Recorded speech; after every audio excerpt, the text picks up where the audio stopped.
Meaning of dependent. Dependent.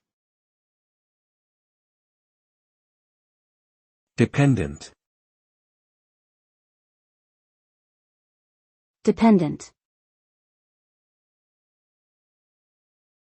Dependent.